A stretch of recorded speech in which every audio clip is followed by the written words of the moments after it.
Greetings. Welcome to Bethel Today, a show about the town of Bethel, its past, its present, and its future. Bethel Today is sponsored by the Bethel Democratic Town Committee, and it is for your pleasure and for your information. My name is Jason Bartlett, and I'll be your host today. And with me is a special guest, the endorsed candidate for the state senate, endorsed by the Democratic Party, and his name is Duane Perkins. Welcome, Duane. Thank you, Jason. Thanks for having me here today. Well, it's great to see you. It's great that the citizens of Bethel will get a chance to meet Duane Perkins. Why don't we just start out and just tell us about the district, who you're going to be representing, okay, and tell us a little bit about you. Sure.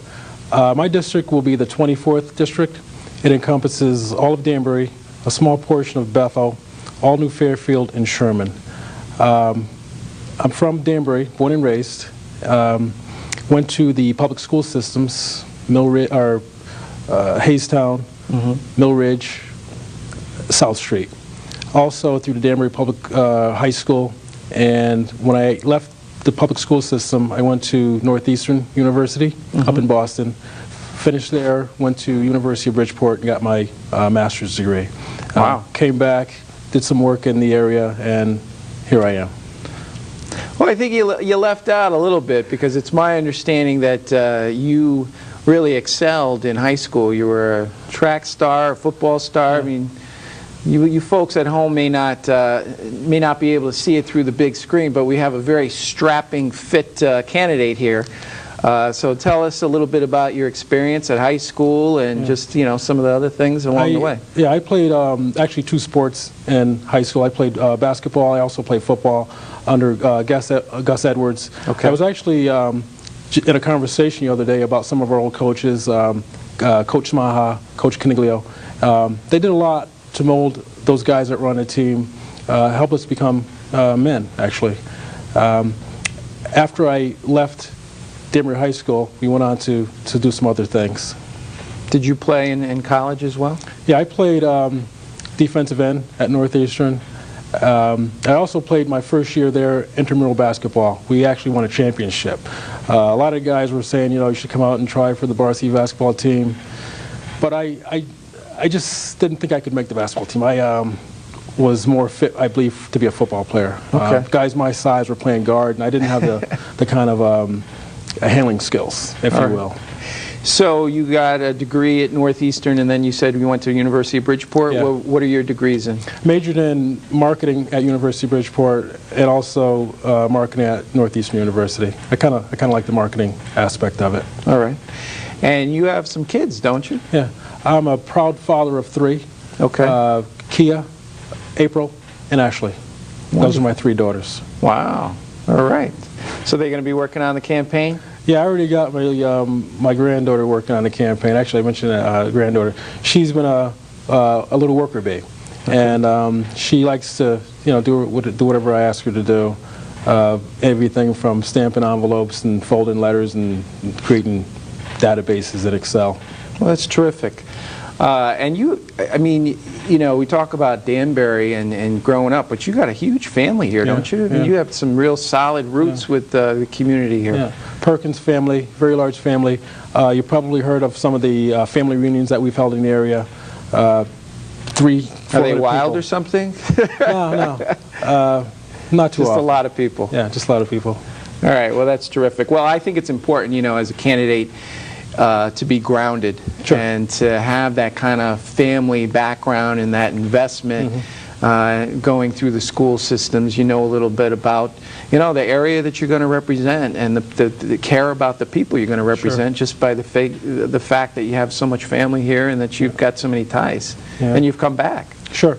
That was one of the things. A lot of the guys that we went to college with, and girls too, we all got educated and just gravitated to other parts of the country. I actually, I love this area, and I decided to come back and try to make an impact on it, and that's one of the reasons why I'm in public service right now. Well, terrific. And in fact, you're saying you're in public service, but I don't think you mentioned you actually represent, you're in government now. You have hands-on experience as a public official. Sure. You're a city councilman in Danbury? City councilman, 5th Ward. This is my 2nd term. Okay. If you're not familiar with the 5th Ward, it's a lot of the President Streets, Southern Boulevard. It's the western part of Danbury. I actually represent, we have that in common. My district, as a state representative, I represent that part. So I hear from the neighbors in the district, and they're all telling me what a great job you do when I go door knocking. So for the citizens of Bethel, just know I can testify that you represent your neighborhoods well. So what about this campaign? This is an open seat, correct? Sure. Yeah, it's an open seat that David Capitale is vacating to run against Congressman Chris Murphy. Right. So I saw it as an opportunity to just step in and utilize some of the things that I've learned on the council and some of the abilities that I have as an individual to carry forward and make some change for the community. And based on your record and based on your public service already, you've garnered quite a bit of endorsements. Sure. Why don't you share, some of that? Who's been getting behind you to support you? The support has been overwhelming for the most part. American Federation of State, Community, and Municipal Employees, they call it AFSCME. Right. AFL-CIO, SEIU. So you have a lot of the Working Families all Party. the unions. Yeah. The Working Families Party, so that's another line. Right. So we have the Democratic Party, the Republican Party, and the Working Families Party. So they're already there for you. What about some of the public officials? Public officials. We have endorsements from Jim Maloney, ex-congressman, also one of the last Democrats to hold that state Senate seat. He's the last Democrat, right? That was a state senator. Yeah. All the town chairs: Danbury, Joe DeSilva Jr., Holly Mother from New Fairfield, Alice Hutchison here in Bethel. Right. And it's a dual team in Sherman, which includes Joe Keneally and Mark Weber. Okay. And I think you have all the state reps in your district. All the state reps. Including myself, Jason Bartlett. Tarasak, Bob Godfrey. Those are 3. Yeah, and then you have the candidates that are running as well that have the Democratic endorsements. I raise that, folks, because apparently we have a primary challenge to you. Yes, we do. We have a candidate that went out and got some signatures, but you won the convention, right? What was the vote count at the Democratic convention? I believe it was, out of the 31 delegates, I believe I had 28 of those votes. Okay. So you got the endorsement from the convention, you have all these public officials, you have all the unions, you have the Working Families Party. So you really starting out with a bang, because I remember when I first ran, I didn't have a lot of that support. I could tell you that. So I think that really is a testament to the fact that you're the best candidate that the Democratic Party can put forward. And your primary is August 12th. August 12th. So we need good Democrats to come out and actually vote that day. Right. And I hope that everybody recognizes how much support that you have. You have the party support, you have unions, you have working people's support. So we wish you well in that. Thank you. And also there's a new thing this year called public campaign financing. What has happened in that area? Well, for those of you who don't understand this new campaign finance, what you are required to do as a state Senate rep or candidate is to get 300 signatures within your district. So I'd have to draw on Danbury, New Fairfield, Sherman, Bethel, and also raise $15,000. Okay. It's a new finance law, so it's kind of glitchy, but we have done a tremendous job with it. Actually, I've met my qualifications. I've submitted my 300 signatures, 300 plus, and also have met my $15,000 threshold. So right now I am in the process of waiting to have my application reviewed and approved for the primary grant. That will give me additional monies to run the campaign. Right. And it's really tough to run, and have to raise money and everything. And I think the only reason why I mention that, not that anyone really cares about the finite details, but again, it demonstrates the breadth of support. You got 340 people, I think, said that they contributed to your campaign, and you raised the aggregate that you had to. So you really, you've reached out to the community already, and people have said that they believe in you. And I think that that's just reassuring you know, as the lower chamber guy, the state rep guy, that we have somebody with such wide breadth support, because again, we need people to come out on August 12th and vote for you. Just so one more thing on that campaign finance. Once you get the momentum of bringing in those funds, it's pretty hard to put the brakes on. So this weekend, I'm actually going to write a few letters telling folks, thank you, but I need to send your money back, because I just received too much of it. So I need to give the money back. And I do really appreciate all the support that I've received so far. It's overwhelming. Well, that's terrific. All right, so let's turn to the issues. Sure. You know, what do you think is the most pressing issue, you know, facing the district and facing the state right now? I think that the most pressing issue facing the district would be the economy. Okay.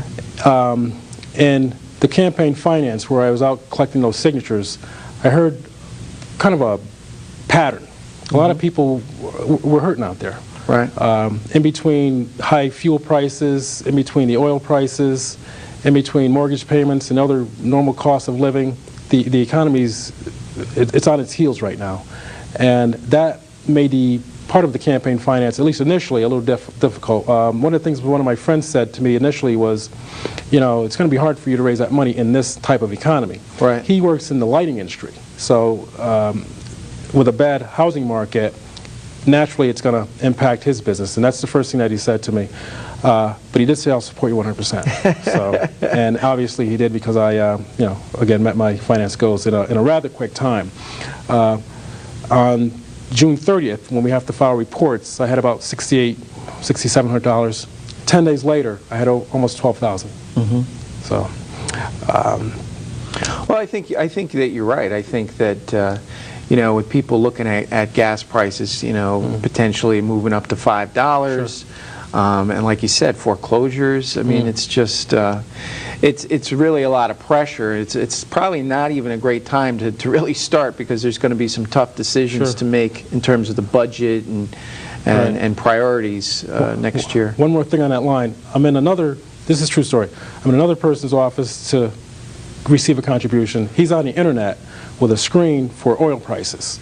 Phone in one hand, other hand on the keyboard, trying to figure out the best deal for oil.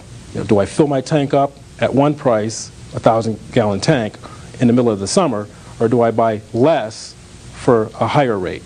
So, and I heard a lot about that, the concern about fuel costs and things like that, oil prices mainly, gearing up for the winter. Well, I think that you know, you being in the Senate and being a voice for the working person, you know, because clearly based on your endorsements with the unions, the working family, you know, that's the kind of voice that we're going to need in Hartford, where, you know, when people can't pay their oil bill, you know, is the state going to, you know, cut that out of the budget, or is that something that we're going to follow through and help our homeowners? Because I don't know how a lot of seniors and a lot of struggling families are going to make it through the winter. Fixed incomes, it'll be tough. Yeah. Now, another part of your biography, I know that you're a cyclist. Yes. So you could tell us a little bit about that, and how does that affect your perspective in terms of any of the issues that are out there? I'm a big cyclist, and excuse the pun. I do a lot of riding, mainly with the guys out of Bethel Cycle. It's a good plug. Sorry, Bethel. And I believe some of those issues tie directly into the campaign as far as open space. We go on these long rides, mainly to clear our heads out. People always ask, you know, how can you relax on a 40-mile bicycle ride? Well, that's what we do. It's kind of our thing. Also, we like to make sure that the open space and having those wide open roads to ride on is a good thing to do for us. So you see yourself as being a proponent of open space? Sure. Yeah. Okay.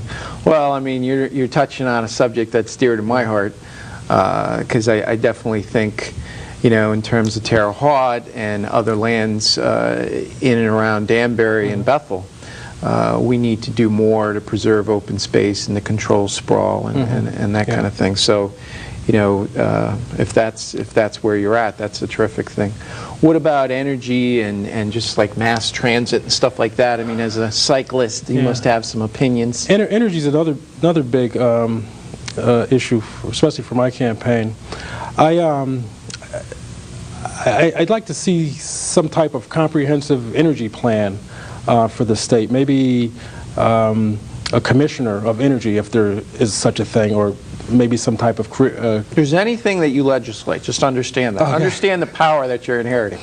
Or some type of position like that. Or because what I think we need to do is just plan out how we build now, what we can retrofit in the future. I mean, if I had my way, I'd like to see every school in the district equipped with solar panels. Right. There's a lot of strain on municipal budgets, and I believe that that's a very effective way to cut costs within budgets. So as the fuel keeps going up, panels will actually bring energy savings down at a flat rate. Well, it's interesting that you say that, because even, in Bethel we have a brand new high school that we've renovated it, and we have a new addition. Sure. And we haven't done that. We haven't put solar panel on our roof, and I think that it's definitely a missed opportunity for the town in terms of saving energy and just being green. And I think that if that's your initiative, that's a terrific initiative to, maybe give a higher reimbursement rate, let's say, on construction for our schools. I think that's terrific. Yeah, I'd be very interested in co-legislation on something along those lines. Okay. Well, I definitely look forward to doing that, because, I think, new construction or renovation, we definitely have to incentivize municipalities to do that, and probably we could take it beyond the schools and maybe even to town halls. Sure. And other municipal buildings. Yeah, absolutely, like you said, new construction should be a no-brainer, because now you don't have to worry about all the retrofitting. It can be built right into the plan, so that would be something I'd definitely consider. And the idea of the energy commissioner that you just brought forward, I mean, that's terrific too, because quite frankly, I can tell you that a number of actually environmentalists are behind what you just said, because we don't have an energy commissioner, and we don't have a comprehensive plan. So that's real foresight on your part to say, let's come up with a plan, because we have all this renewable energy, but there's no there's no plan, and it can actually turn into jobs. Right. So getting people off, off of oil and our addiction to that. So very good. How about transportation? Again, I'm back to the cycling thing. It seems to fit in there. I went to a transportation meeting in Ridgefield a few weeks back, and they were discussing the rail line from Danbury to Grand Central. Expensive and antiquated. I would like to see just more trains to give riders the ability to have more ways to get to New York City, and also increase the scheduling. I think those are two ways that, with the existing line and not having to make major renovations and go through wet space and stuff like that, I think probably the best thing to do was increase the number of trains on the line and more of a flexible schedule. Also, a lot of people do like to bring their bicycles, and having a way to transport their bicycles from one part to the next would also be something I'd look to get behind. Well, again, I hear this all the time. I can tell you in Bethel, first of all, there's not enough parking. And then second of all, if you can help, I really feel that the state senator is the most powerful in terms of transportation. You can do the most in this area, more than the state representative. And if you can work to bring more money to that rail line, because we got the putt-putt, that's the putt-putt. Right. And it doesn't run. I mean, it's, so you're right about the frequency. If we can get, more trains up and down, that would be terrific. You'd be a hero. Definitely get reelected. So I definitely appreciate that. And the bike idea is interesting too, because I can't think of her name right now. She's a state rep out of Wallingford, and she brought it up as an amendment last session that she wanted bikes to be able to get on Metro North. So you're on to something there too.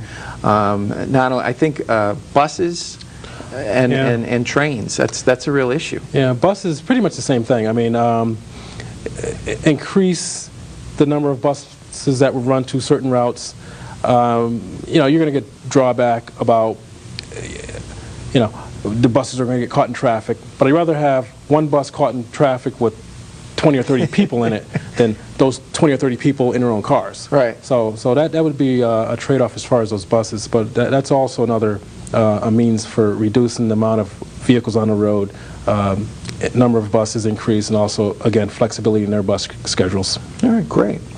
How about, well, I don't want to ask you too hard a question, but I'm going to, you know, kind of hit you a little hard here and ask you, you know, if there was one thing that you could accomplish as state senator, what would that be?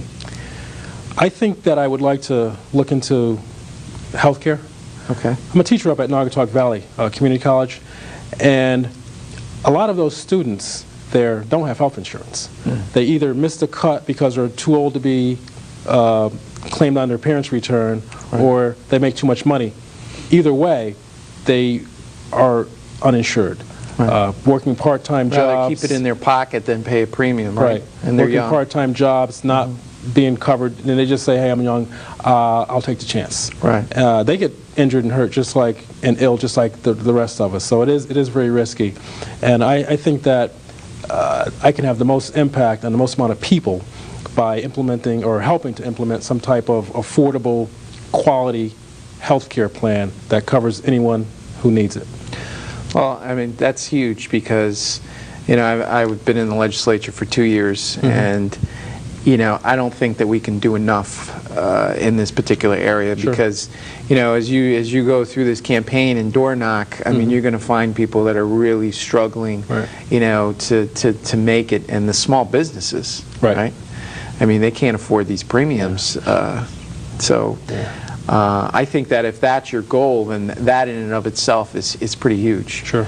Were you a supporter for the new speaker's bill, Donovan's bill, for this healthcare partnership? Oh, the healthcare partnership. I do support that. It seems to me that to not support that would kind of undermine the whole premise of insurance, pooling money together to help reduce the cost for many. So I think that's some good legislation that really should be revisited. And that'll be a big change here because the Republican incumbent, and I'm assuming that the Republican that you're going to run against has not been for universal health care and has been voted against that bill, and has a long history of really siding with the insurance companies and not with the people. So you're going to be a real breath of fresh air on that argument and trying to actually, you know, bring some change and get some universality on healthcare. So that's pretty big. Which just hit me just now on an issue, which was the minimum wage. Where do you stand on that? Because I'm just thinking of the guy that you're going to take his place. Well, yeah, that definitely piggybacks on all these endorsements I have. We have to support that minimum wage and just make people, or give people an opportunity to provide themselves with quality of life issues, provide for their families. A lot of people are working 2 jobs to try to make ends meet. A lot of single women with children can barely make it. And the last thing we want to do is start reducing their earning power. Well, you know, you're back to, you know, the beginning with the economy and stuff, and just, you know, struggling to make it. You know, and I just think in this particular area, you know, how do you make it, you know, on $7.50 or whatever, and for the Republicans to not think that $8 an hour is okay in this economy. I mean, how is anyone going to pay their bill, or even, you know, pay their gas at this point? It's not just the individuals; it's also businesses. Throughout the course of this campaign, I've been knocking doors, speaking to a lot of people, getting their views on just general issues, and even business owners are hurt. So we need to figure out how to attract businesses into the company, keep them into the district, keep them here, and you know, help this place stabilize and grow and prosper. Well, that's terrific. What do you need? Do you need help? Do you have a website? Do you want to, you know, reach out to folks? How do they contact you? Right. I do have a website under construction, but I have an email address. Okay. The email address is deperkins2008 yahoo.com. Okay. D.E. Perkins 2008 at Yahoo. Yahoo.com. The website should be up shortly, and that will be called Perkins2008.com. Perkins2008.com. Right. All right, and you need help with door knocks now, and this primary, I guess, is the first hurdle? Right. August 12th is the primary.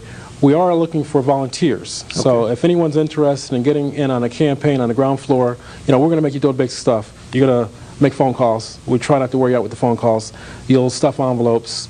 You'll place signs. You'll knock some doors. The whole 9 yards. But for any student willing to do good work, I'll write you one heck of a letter of recommendation. I won't be able to pay you too much, but you'll get some good support in your and let me just say, too, just so our Bethel folks know, that you have District 2, which is primarily Stony Hill, and you have District 5, which is kind of off of 302 there. Right.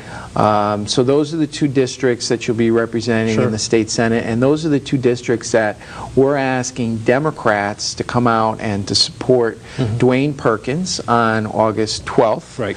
And the polls are open from 6 to 8 o'clock. I believe, yeah. And I believe absentee ballots, people can apply now to get an application. If they're interested in absentee ballot, just email us and we'll make arrangements to get those to them. And you'll have people driving and we'll have drivers, we'll have pollsters standing out in front of the polls, we'll have everything. Well, Duane, it's really been a pleasure.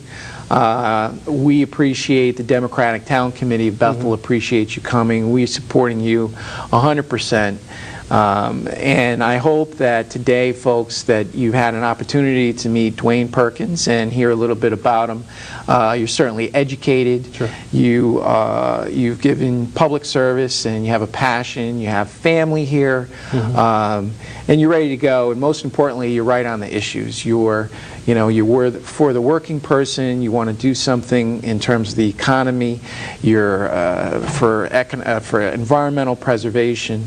And to do something on healthcare. That's a huge and a big deal to really everybody out there. So thank you so much for coming. Thank you. And we wish you the best of luck. Thanks for having me. And let's have a victory on August 12th, and then again on November 4th. Thank you, folks. Thanks for visiting us here on Bethel Today. I'm your host, Jason Bartlett, and we have been joined by Duane Perkins, the State Senate candidate for the Democratic Party. Thanks for joining us again.